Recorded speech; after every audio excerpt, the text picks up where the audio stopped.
Hey guys, what's up? Welcome back. This is my review for Yellowjackets Season 2, Episode 8.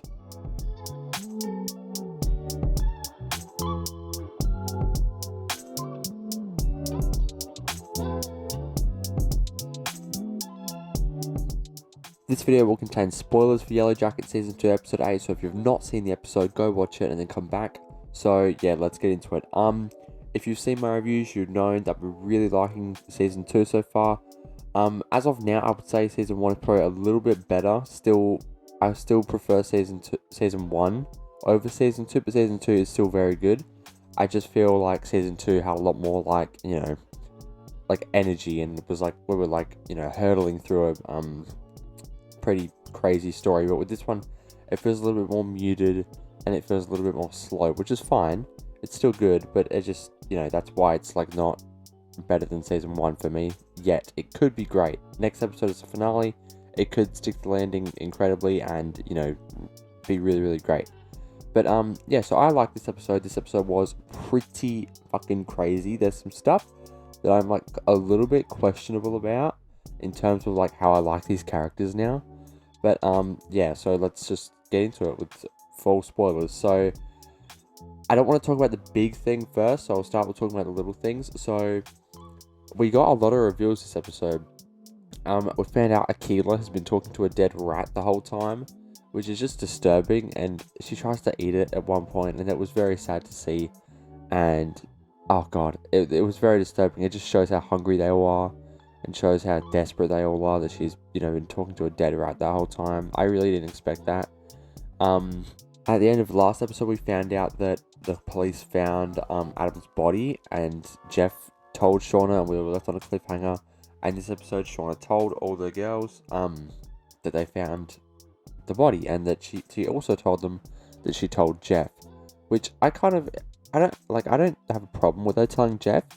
I think maybe the girls sort of like, I don't know.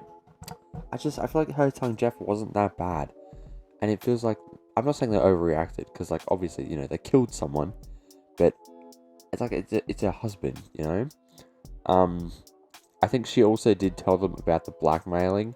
However, I do think they were rightfully mad about that, because that is probably something she should have told them.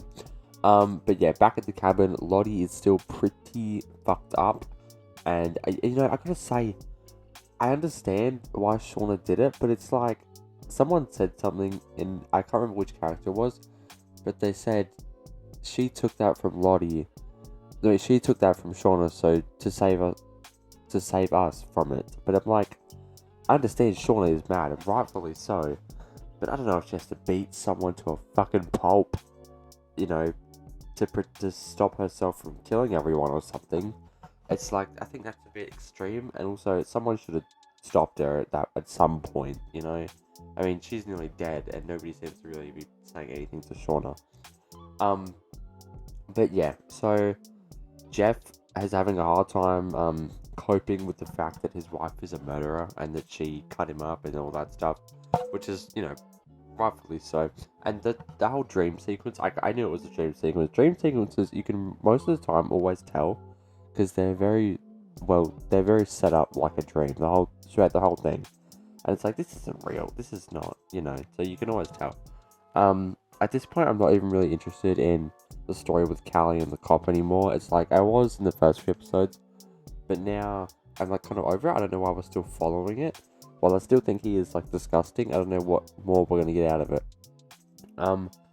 So yeah, there's that. And then also the big thing this episode, actually, I do want to talk about something. In the first 10 minutes of the episode, when they're in the parking lot, talking about how the guy's body's been found, there's this really cool shot with Van when she wants to know what's going on.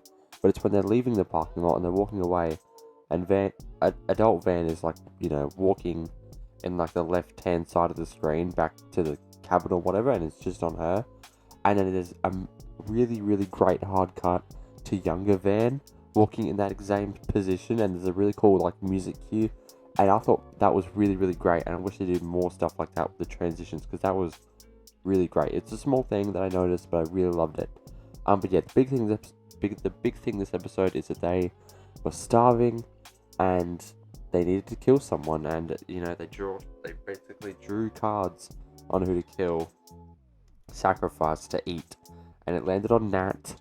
And I'm like, come on, there must be some other way than and also it makes more sense to eat Lottie even though she's not dead. But if she's dying, like, I understand they can't, she's sort of like, the leader, but you can't really, like, oh god, I felt so bad for Nat. And honestly, I completely agree why Travis took them down and she ran. I completely sympathize with her. And seeing all the girls pick up weapons and chase her, about to, like, murder their friend so they can eat her. I understand they're hungry, but Jesus Christ. There's, like, a basically dead person in the cabin already. You could just do that. But instead, you don't want to... Oh, we don't want to kill her. If you're going to play cannibalism, you can't really play favorites, can you? So, yeah. Coach Scott also found where Harvey's been living. And I don't understand how he can live there. There's like a few crushed up bones. I mean, maybe it's birds that he's been eating. He set up a fire. I don't know why he hasn't been talking about that. There must be some other secret there. So yeah, I'm not sure how he was surviving. But I guess we'll find out. And yeah, so while they're running and while Nat's running, Harvey, finds her and says, "Come on, I know where we can go." And he's obviously taking her to his hideout. And he falls through the ice. She tries to save him. Misty comes, tackles her, and says, "No, don't do it. If he survives, if you save him, they'll kill you." Which, while I don't understand why they all tried to murder Nat in cold blood to eat her, just because she picked up a card. I mean, I understand that was the whole point of it. I do understand why she let Harvey die, because at that point it was kill or be killed, and he was already in the water. If it wasn't him, it would have been you. I understand why she let him die. And honestly, he wasn't talking much. I don't even know why he wasn't talking. He was in a cave. I don't know why he couldn't tell anyone that. But hopefully we do find out next episode. Next episode is the finale. But yeah, so they let Harvey die, and I'm assuming they're gonna eat Harvey now. Which I don't know how Travis is gonna feel about that. I do not know how he's gonna be okay with that. I'm so excited for next episode. But yeah, so that is my review for episode 8 of Yellowjackets. Next episode is the finale. I will be making a video talking about all the craziest theories for the finale, and I'll upload that before the next review goes up. Anyway, thank you guys for watching. I really appreciate it. If you like this video, please like and subscribe. It really helped me out. Turn on post notifications so you don't miss when I upload. Go check out all my other reviews for the season, and leave a comment down below. Let me know your thoughts on the show so far. Are you liking it? Are you not? Just let me know. I'm very curious to know what you guys think. That's it for this one. I will see you guys in the next one. Bye.